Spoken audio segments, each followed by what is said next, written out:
Hi there, and welcome back to the Beyond Aromatics podcast. I'm your host, Savannah Rose. On today's episode, we talk chemistry, but don't leave just yet. We sit down with Dr. Timothy Miller, who is an expert at teaching people chemistry who don't like to be taught chemistry. So we hope you enjoyed the show and check out more of Dr. Tim Miller's work and classes so you can understand the complex world of Aroma-Chemistry. All right, enjoy the show. Today's special guest, Timothy Miller, is a naturopathic physician, licensed acupuncturist, and registered aromatherapist. He is a graduate of the National College of Natural Medicine in Portland, Oregon. Dr. Kim is a chemistry nerd, and he is fascinated by the chemistry found in the natural world. He believes deeply in Docere and loves to teach. Dr. Tim is an international speaker, workshop leader, and contributing author. He believes learning should be fun and makes every attempt to engage his students in a profound and meaningful way. He teaches online on Naturopathic CE, where you can find other aromatherapy experts like Rhiannon Lewis, Harman, and Marco Valussi. To learn more about Dr. Tim Miller and the work he does, visit naturopathicze.com or check out the links below. All right, enjoy the show. All right, so today we're sitting down with Dr. Tim Miller, who is going to talk with us about some of the significance of aroma chemistry and the use of chemistry when working in aromatherapy and with essential oils. So, Dr. Tim, thank you for taking the time out of your day and sitting down with me. Absolutely. And thank you so much, everyone, for joining, especially with the intense topic of chemistry, aroma chemistry, which may or may not have been the least inviting subject to come. So thank you so much for being here with us today. Yeah, I know. I'll have to make sure the title on this one is like chemistry, but don't run away. Make sure you Perfect title for the talk. I love it.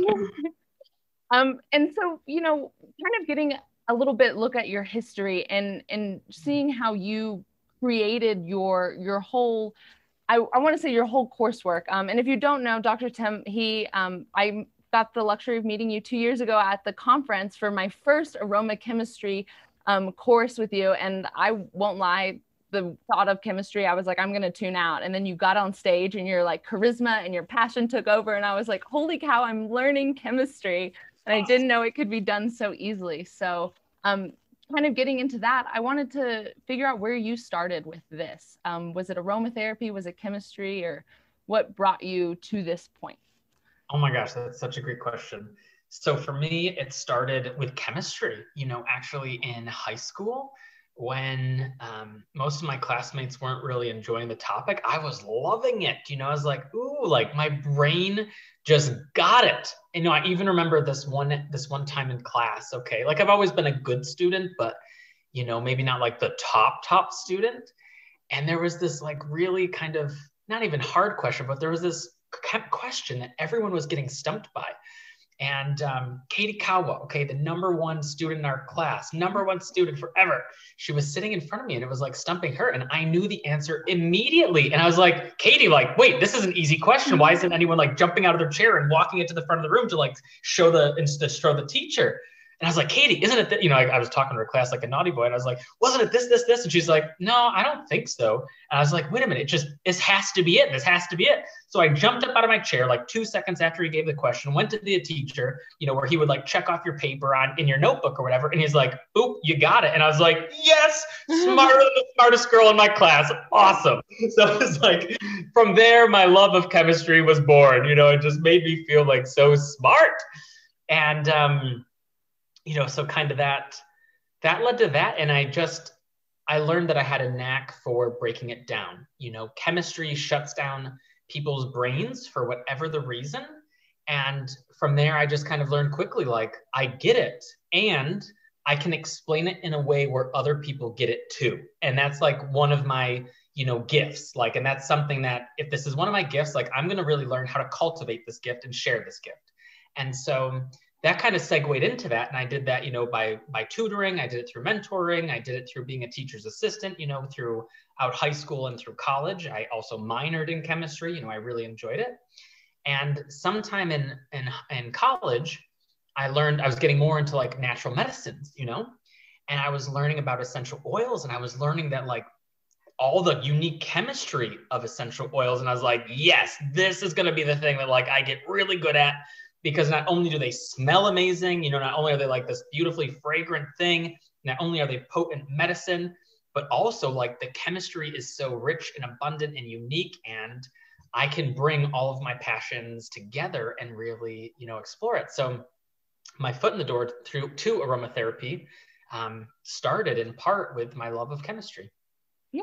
And I think, you know, you're talking about, you're like, you had to first find the connection to chemistry. And I think maybe that's like, it's unique because I think if you understand that, it does make approaching a lot of the stuff about essential oils easier. Whereas I think some people will find essential oils and then kind of get scared knowing that there are important parts of the chemistry that they have to relate back to it. And I'm wondering, like, what do you want to tell people about the significance between the relationship of chemistry and aromatherapy, and why they should invest in it and not be afraid of it?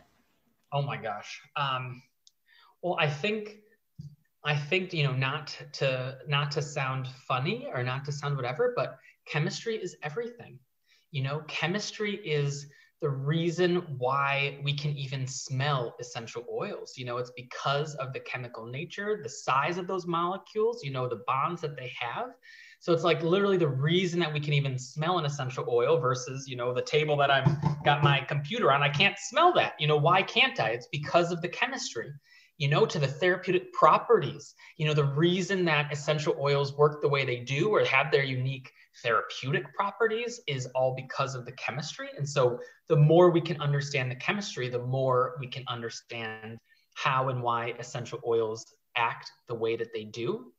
And then the same thing even for toxicity. Like if we can understand the chemistry and what makes certain compounds in essential oils toxic or, you know, less safe or kind of more irritating or can have more of a sensitizing sort of reaction, a hypersensitivity reaction, that can really inform our practice as aromatherapists. It can make us better aromatherapists, safer aromatherapists, more effective aromatherapists. And so, you know, again, without kind of sounding too high horsey or funny or whatever, it's like chemistry is kind of all of it. And if we can have a better appreciation for it, it levels up the whole game of aromatherapy for us.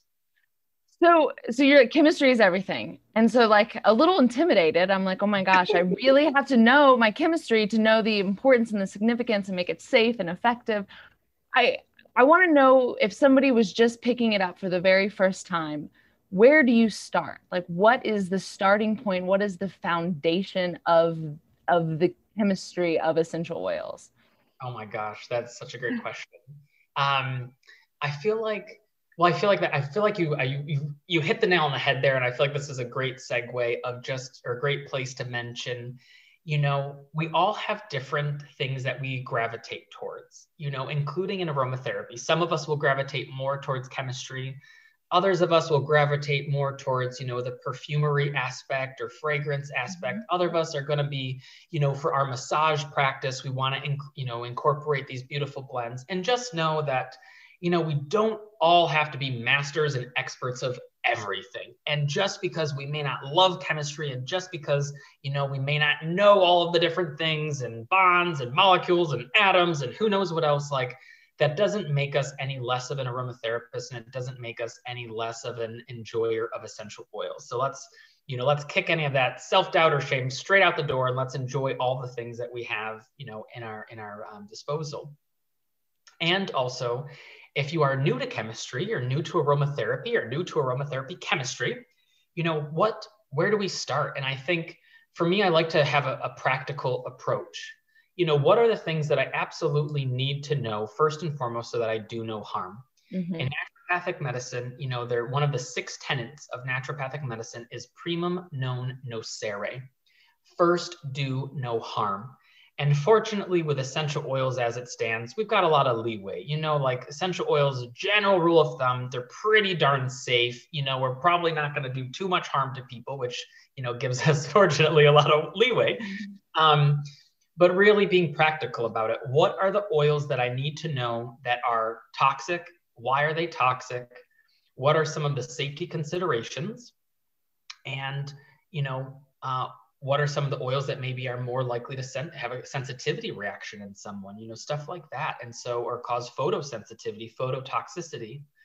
For me, I think if we're going to take it not much further than that, then let's at least start with the most practical understanding of essential oil chemistry and know about the most toxic, most irritating, most potent components, which oils contain them, and how we can minimize any sort of irritating or negative reaction. Yeah, and I mean that makes sense. Like if first do no harm, then at least having that, if you can go through your head and knock out those, then some of the other parts you can fill in as you practice and as you go. Yes.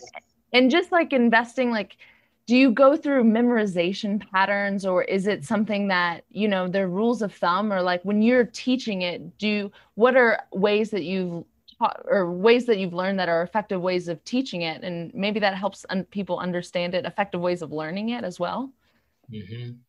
I'll say, oh my gosh, such a great question. What I would say is I think, one, I like to use mnemonics as much as possible whenever teaching and whenever learning. That's the way that I find that I can really embrace learning and make it more than just rote memorization, but making it more like embodied understanding, Yeah. And so, I think that using those tools of kind of creating fun ways of learning are really helpful, whether you create your own or whether you adopt it from maybe a teacher or, a course or whatnot. But I think that whenever we can make learning truly an understanding, that's when we get the longest term benefit. It doesn't serve us to, memorize this fact, that fact, and then that fact, because in 3 days from now, without the constant, it's gone. It is just gone. And so it's kind of a waste of brain space. You know what I mean? It's like, that doesn't really do much for us. But if we can take on a concept, and we need anchors. So like, for example, let's just talk about limonene for a second, okay? So limonene, lemon, like it kind of sounds like lemon. So right there's an anchor, limonene, lemon. We know that we can learn, if we don't already know, that limonene is one of these primary components, a bulk component in a lot of our citrus essential oils. So right there, we've got limonene. It kind of sounds like lemon. It happens to be in lemon. It happens to be in other citruses. Okay, we've got this anchor, okay? Maybe another piece of information that we can anchor is, citrus products, right? Why do we have like citrus and cleaning products, right? Well, one, it smells really good, but also it's a degreasing agent. So right there, we can add another layer of something we already understood. We already know that citruses can be a common scent or fragrance or utilized in cleaning products. Well, now we can add a new layer of information there. Limonene, it's found in lemon. It's found in other citrus essential oils. Just like other citruses are used in cleaning products, we know that we can learn that limonene is a degreasing agent, and it's a solvent that can help to break up grease and oil and things like that. So it's like, man, these are all different bits of learning that we already knew, but now we're like packaging it up together and putting a little pretty bow on it. So it's not like rote memorization that we're going to forget in 3 days. It's like in 3 years from now, if I asked you about limonene, it still might actually trigger these little associations that we have. And so I think whenever possible, where we can have these anchors and associations, it really helps us to make this an understanding and associative learning rather than just random bits of kind of fairly useless information that at the end of the day, we're just probably going to end up forgetting anyway, So that's, one of the approaches that I really like to have as both student and as teacher. Yeah, well, that's what I hate flashcards. I'm back in school again, and I'm like, I thought I never have to make myself another flashcard again, because and I know going through the process is part of the learning. You're like, you write it down, but I have so much, after a while, you start storing all this information. There's no room to memorize things anymore. It just, you have nothing to hold it to. And so that anchoring point, I'm like, oh, I can also remember this because I know I put lemon in some of my like jams and jellies because it keeps it from going bad, like getting moldy and stuff. It's antibacterial. And so I'm like, oh, I can correlate that. Things I already know, things I've already like picked up from just living in this life. So that is really helpful. And I do think it makes it approachable, because I know a lot of what you're trying to do is make sure people aren't intimidated by that, so they just leave it out completely, but it's approachable. And so what are other, I guess when you're doing your courses, where do you start? What is the, do you start with like chemical constituents? Do you start with essential oils? Do you go from big to small, or from small to big? So that's such a great question. For me, it depends on, kind of how much time I have and what is the core focus. So like for me, in my full course that I do, because it's like, I think it's like 10 hours or maybe 12 hours, something like that. It's a long course. Because of it, I start with the very small and I start at the very beginning. And so then that way I kind of can like suss out and these details, and I can make it so it stacks upon another and stacks upon another in kind of like a meaningful way. So for me, when I've got kind of all the time in the world and I can have like free liberty, like I kind of like to start with the smallest little bit and then work my way up. Okay. But also, if I've got 30 minutes or an hour, like that's not going to work, and also I want people to be excited about chemistry. I want them to have a good time, all like the nitty gritty details, like I'm totally going to lose people. So, and that sort of setting, I kind of like to start with more of like sharing some fun facts, like why is chemistry relevant? Why should I care about it? And then that kind of puts a little bit more of a hook into it. Like, ooh, like that is cool. Ooh, I do want to know more about it. And then it gets people more interested. And then I can talk about some of the more maybe nitty gritty details or things like that. So I have a little bit of a different approach based on topic, based on time, based on who, try to make it, as fun as possible whenever possible. Why not have it be fun?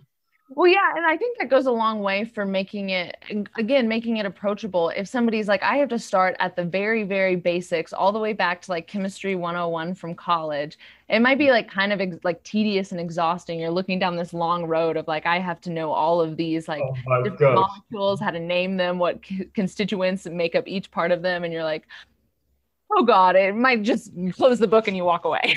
Yeah, done and done. Yeah. And so, I wonder, like, if somebody was brand new to aromatherapy, would you tell them to start with chemistry, or how far into your, I guess, interest or study of aromatherapy would you say start investing time in the chemistry, and where does it fit in for a newbie to it? Ooh, such a great question. I'm just reflecting back kind of on my own personal studies, with the course that I took, and it was one of the first sections, so I guess I have a few things to say to respond to your question. The first I would say is, in a sense, I see learning like a pizza. It's like, think of a personal pan pizza. It doesn't matter if you start with the crust. It doesn't matter if you eat the whole crust and then go for the center. It doesn't matter if you cut it up like a pie and start with the crust, or if you cut it up like a pie and start with the slice from the center. At the end of the day, we just got to get that learning in one way or another. And I guess what I would say is, another thing that feels true for me is start with the things that you're most interested in. Start with a thing in aromatherapy that you really like. Like if you really like, if you've got maybe neck pain or back pain, and that's something you're passionate about, like really learn about all the things around that, like oils that are good for that. Maybe even the chemistry around some of those components, maybe even some of their safety and toxicity profiles, like of the oils, of the components. Like, let's allow the foot in the door to be something that you're really passionate about. Maybe you're more passionate about the fragrance side of things. Okay, well, what's a top note? What's a middle note? What's a base note? Why are they that way? Why does the chemistry around them make them kind of maybe the first thing that we smell or the last thing that we smell? What does the molecule size have to do with all of this? Different. I think learning is kind of like a pizza. We can kind of come from any angle that we want to, and we can take different approaches. But let's start with the thing that kind of first excites us, and let's get that ball rolling. And I think as we get the ball of learning rolling. Well, that was kind of a mouthful. I don't know why. The ball of learning rolling. It makes it easier. It makes even the things that we don't like or we like less, it makes them more accessible. Mm-hmm. And I think we find value in their meaning, and value in wanting to understand them, even if it may not have been the first thing that we want. But I think the other thing that I think it doesn't serve us to avoid almost anything in life, or to intentionally avoid anything in life, chemistry included, but not limited to chemistry. And so if we notice that we're feeling an aversion to something, then it doesn't mean we have to, dive right into it, but just notice if we are feeling an aversion, and that may be an area where we can make it more approachable by making it maybe a little bit more digestible, by finding, breaking it down differently, or seeking out a resource, or asking a teacher or a friend or a colleague, or, something. Because I think oftentimes what happens when we avoid something for so long is at some point it ends up kind of coming back to bite us, Mm-hmm. And the more that we avoid, kind of the more difficult it becomes, the more of a problem it becomes. So I guess my invitation there would be, to not intentionally avoid anything, including chemistry. And if you do notice an aversion to it, seek help, seek support, take a course, reach out to a classmate or a friend or whatever, a book, and, nibble away at it and make it digestible, make it, take it one step at a time. Yeah. So I do want to get into some of the nitty gritty, and sure. I think even kind of re-emphasizing why it's important. Can you talk about or have any examples of why the chemistry aspect's significant, when it might affect like a safety or effectiveness of a certain essential oil or blend, or somebody's wanting to have some type of therapeutic use for it, and why knowing the chemistry will have a direct effect on what essential oils to use? 100%. So I'm sorry if these are repetitive or kind of some obvious examples, but they're just great examples to use. So I'll start here. One of the first ones I would say would be wintergreen. Using wintergreen essential oil or sweet birch. This essential oil is incredible for pain relief, right? It's incredible for pain relief. It's an analgesic. But why? Well, when we look at it, it contains almost exclusively, in the upwards of like high 80s, 90 or so % of methyl salicylate. And so, right there, we know the primary component, the one that's giving a huge portion of its therapeutic action of providing pain relief. And if we understand that methyl salicylate, for example, is actually kind of like a molecular cousin of aspirin, it lets us, yeah, right? It lets us, isn't that cool? Isn't that kind of a fun fact? The same effect where methyl salicylate, which is what we find in the essential oil, and we have aspirin, which is ASA, acetyl salicylic acid. In the body, they both form salicylic acid, and that's the active component of aspirin.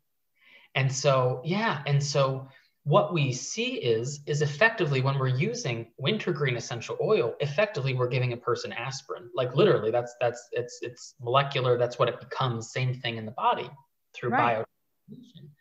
And so is aspirin without, side effects? Absolutely not. Can we take aspirin safely? Absolutely. Mm-hmm. And is aspirin without, side effects? Absolutely not. It has those.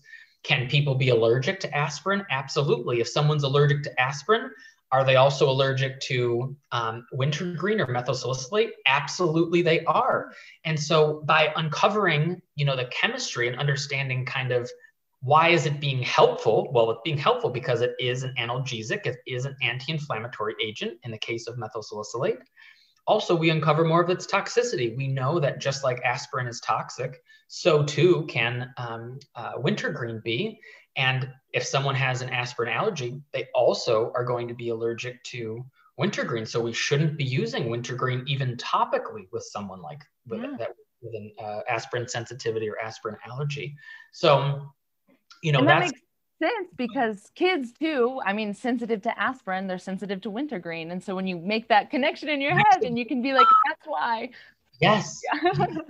Mind blown. Can you give me can you give just one more example? Because now I'm hooked. Yeah, hooked. Okay, good. Well, let's do another one. Yeah. So let's talk about cinnamaldehyde. Okay. So in cinnamon bark essential oil, first of all, so cinnamaldehyde is one of the primary components there. And cinnamaldehyde, couple of things. One, well, if you've ever had the very unfortunate experience of having even like the slightest amount of undilute cinnamon bark essential oil on your skin, you know that it burns, right? It is so uncomfortable, so unpleasant. I've had that happen before, and woof, I will never forget that.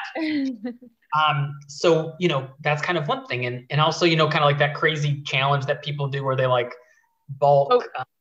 Yeah, I know, the cinnamon powder in their mouth thing. I've never done this, but I have seen someone do it. Like, why does that happen? Why does that happen? And for both of those cases, part of the reason is this component cinnamaldehyde. And when we look at the chemistry of cinnamaldehyde, and if this is like, for those who know what I'm about to say, go with it. And if you don't, like, just delete for the moment. It's not a big deal. But one things that it has is it has a benzene ring on it. Okay. It has like this kind of circular molecular shape on part of the molecule. If you don't know what that means, just delete. If you do, awesome. But I just say that to say that by knowing that, by seeing that and by knowing that, we know that it's a more fiery, pungent, kind of irritating molecule because it has that. And so it makes sense then that cinnamon bark is going to be kind of a fiery, pungent, irritating sort of molecule and can have that warming sensation. The other thing, when we go down the rabbit hole of chemistry, cinnamaldehyde is a special type of aldehyde that increases the risk of hypersensitivity reactions. And so it is more likely to cause an immune system response in the skin and is more likely to cause a hypersensitivity reaction. So just by knowing the chemistry that's there, we can see some of the irritating properties of this component.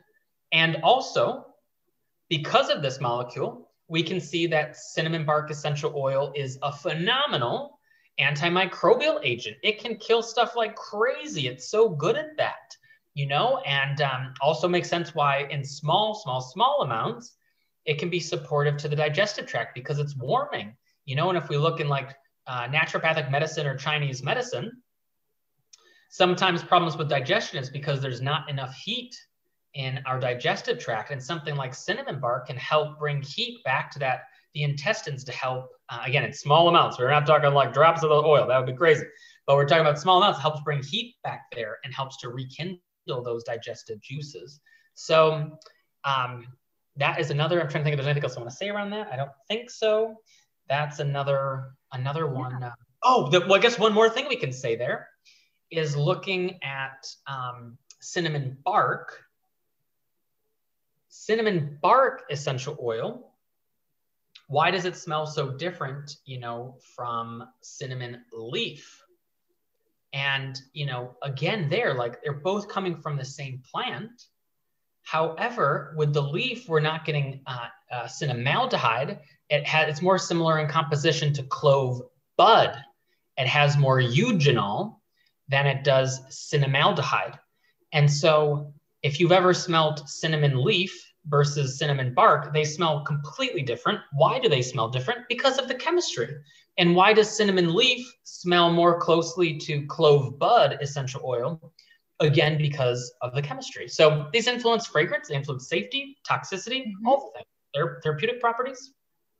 It's so interesting too. And going back to the methyl salicylate.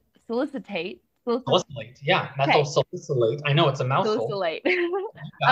Knowing that that's in aspirin, I wonder how often, when you make these connections to like real world drugs and things that we use in like contemporary medicine, how much easier it is to understand the effects.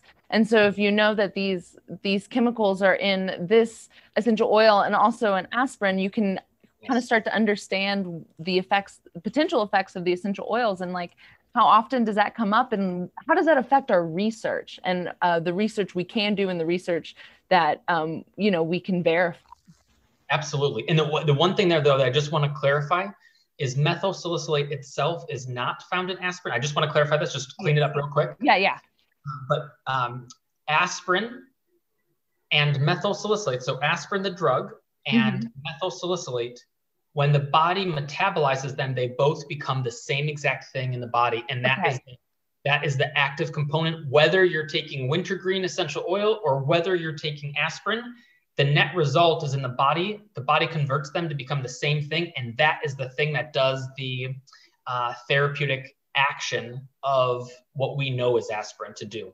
So that's good to know. No, that's great to know, because having that when it becomes an active ingredient, when it's metabolized, that also changes things, and because of the chemistry.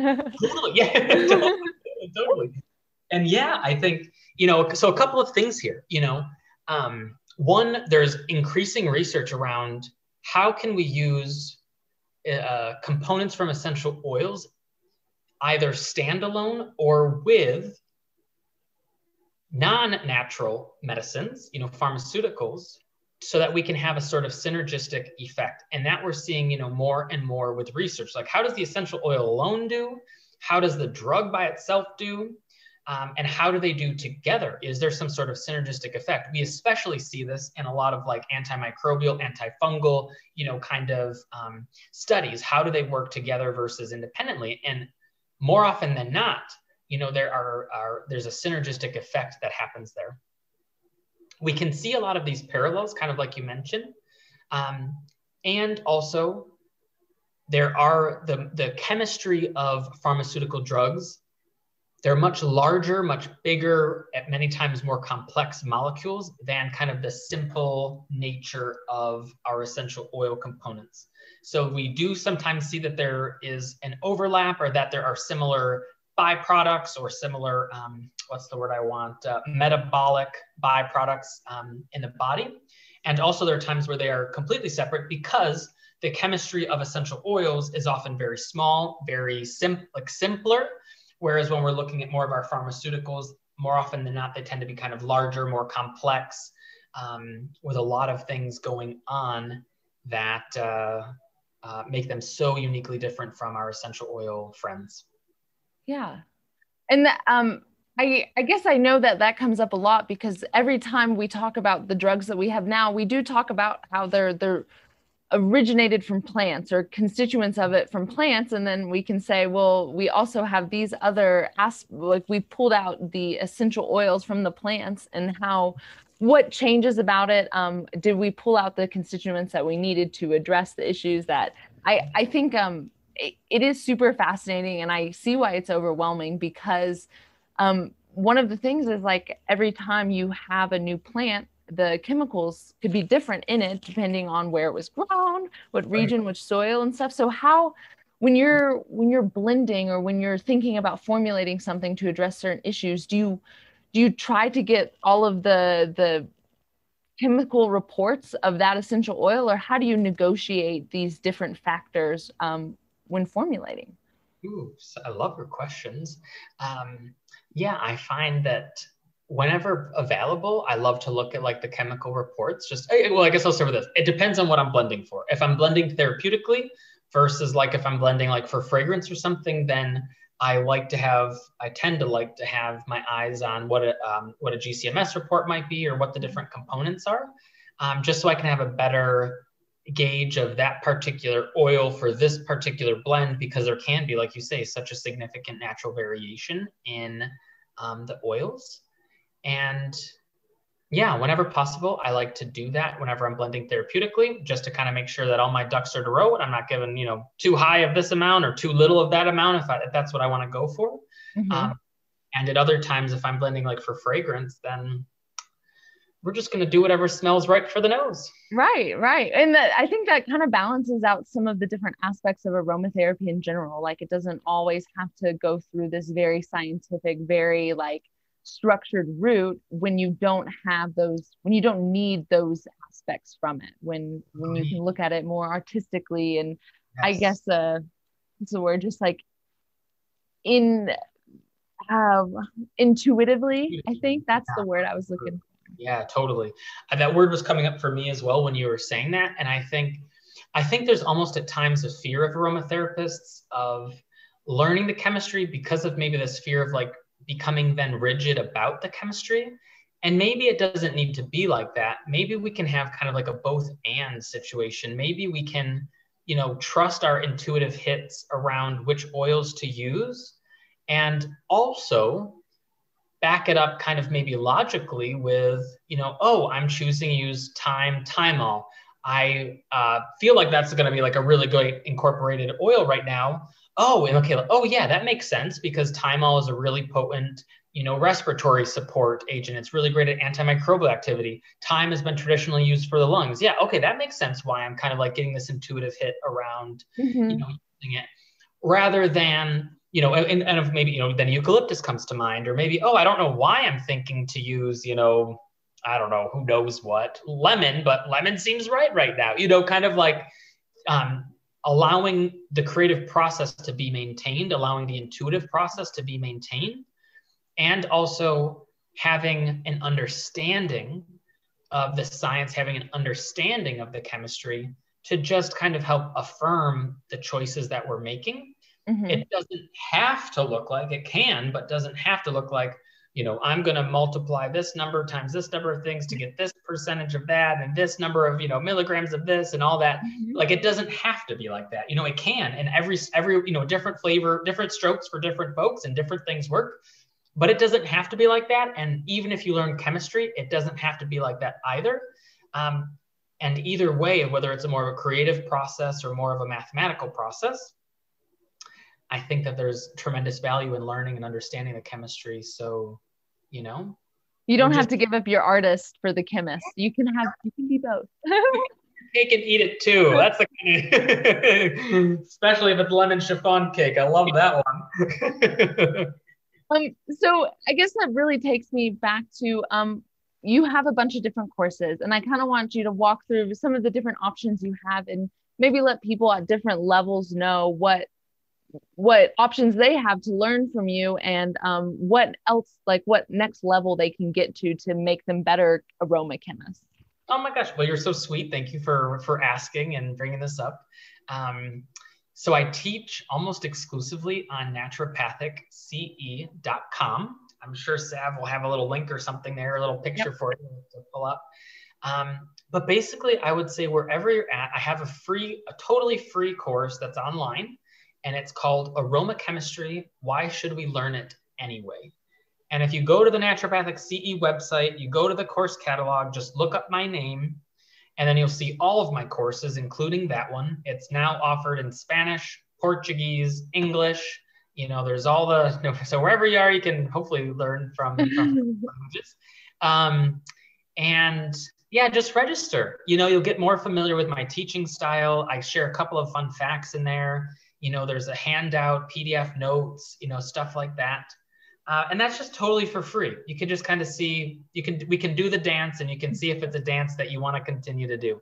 Take you out on a first date, see how it works. Date. Okay, dinner's on me, okay? I recommend the steak and the lobster. If you're you go for the cauliflower steak. And yeah, and there's, I think on that same page, you can even sign up. I do like a free, like 10-day or 14-day fun fact newsletter, you know, just kind of, I know, I love it. I kind of developed it. I developed it in preparation for, I did a Spanish symposium in Chile this past year. And I was like, you know, most people in the Spanish speaking aromatherapy world, like they've never done anything with chemistry. And so I was like trying to think, the event organizer and I were trying to think of ways that we can make it kind of meaningful. And I was like, you know what? People need to know about fun facts. You know, because when we know about a chemistry fun fact, it makes us want to learn more about chemistry. So it's a super simple thing, like every other day, or, you know, sometimes every day, maybe there's like 10 emails or something, or 6 or something over the course of like a week or two. And it's like just a little a little note in your inbox to just kind of get you excited about chemistry. Totally free. You can sign up for that on the Aroma-Chemistry. Why should we learn it anyway page? And yeah, from there, I have an introduction course, which is 2 hours. From there, I have the full course, which is like 10 or 12 hours, something like that. And all of my courses, they count for CE for NAHA and AIA and the Aromatherapy Registration Council. They count for massage therapists. They count for acupuncturists. They count for naturopathic doctors, So if you do happen to need any CE, you can also get CE for all these courses. You get a certificate of completion as well. And, chemistry isn't the only thing that I teach. I also have, I teach about aroma pharmacokinetics. So if you want to know more about like what happens in the body after we consume an essential oil or topically apply an essential oil, like what does the body do to it? How does it metabolize? How do we eliminate it? Those types of things. I've got a course that discovers all of that in depth. And I also like to get a little woo-woo at times. So I even got a course on chakra healing using essential oils. And we talk all about, the energetic applications and spiritual applications of oils. And because you can do both. Why not do both? We can be super nerdy, chemist, and then we can also be super, open, creative, energetic beings. Like how fun is that? So yeah, I think there's maybe a couple of other courses on there. I can't remember anymore, but I guess that to say, I'll also do a plug for Rhiannon Lewis, who has an advanced aromatherapy course on there, and Anne Harman, who's teaching all about hydrosols and hydrolats. And also Marco Valussi is on there teaching distillation. So, if you need some CEs or you want to learn some more aromatherapy in all of its beautiful facets, we've got some great options on the website for everyone. And great instructors. I mean, I just going on to the website and stuff, there was just an endless amount of information, course options, instructors with all types of credentials. So I feel like it was like a candy store for somebody who's like just jumping into this, has a ton of choices. And I think that's all. I'm curious, do you speak Spanish or your translation classes? Puedo hablar un poquito de español. Sí, ¿por qué no? Sí, I mean, I should say, for the classes themselves, I did have Ellie Ramos, who's wonderful. Oh my gosh, she's a phenomenal human being and translator. She has translated many of my courses into Portuguese and now into Spanish. But I'm working with Claudia, who's in Chile, and she's the organizer for Aromatica. Mm-hmm. I do have, enough Spanish to at least do some interviews and to kind of promote the courses and stuff like that. So she and I have been doing some Facebook Lives, and I've been practicing, the old rusty Spanish language. So yeah, it's been keeping it, I love learning in general, and it's like, gosh, bring my love of teaching, my love of aromatherapy, my love of Spanish, my love of language and culture. It's like, woo, let's do it. And that's awesome because, NAHA this year, we really are trying to emphasize the worldwide aspect of it and trying to make it more, especially what NAHA does, more accessible to people in different languages, because how important it is and how much information we have. And we're like, we need to figure out how to get it into the areas that are using aromatherapy and make sure that, we can get there. I think it just to get there in time that they see the value in certifying in it and learning the chemistry and learning the safety and efficacy of it as soon as possible, and through our means of education and our credentials and things like that. So that's awesome that you already do that, and that's so cool that you get to teach some of this in Spanish. I'm trying to learn Spanish too, and I'm like not a language aficionado, but I'm working on it. So that's awesome. Thank you. One step at a time. Absolutely. I love that for you. So, well, I think that's all we have today. I loved getting to sit down and talk to you. This was kind of just a crash course on why aromatherapy and chemistry have such a significance with each other, and how people who might be intimidated by it know that there are ways to learn it and to bring it into their practice without it having to be just this like rigid, hardcore science investment. So thank you again for coming with us. And if you are interested in any of Tim's courses, I'm going to drop the links in the description below. So check out a few different links. You can find him through the NAHA website as well on our CE provider page. So yes, all courses offered by Tim will be counted for CE credit. So go ahead and get those in.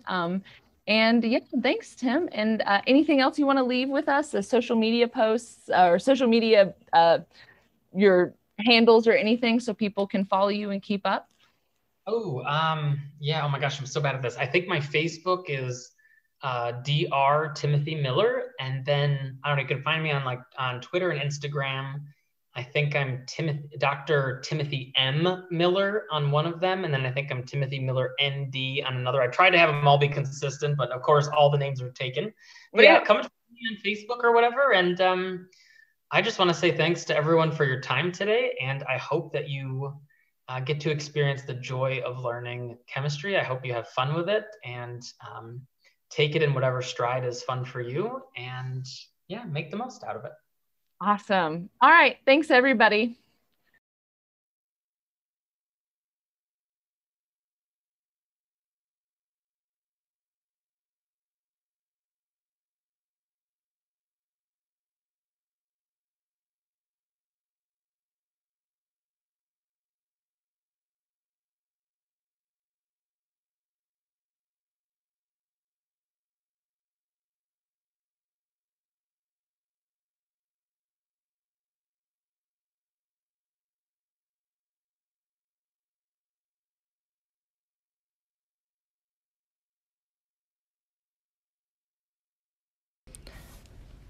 Thanks for joining us on today's episode of the Beyond Aromatics podcast.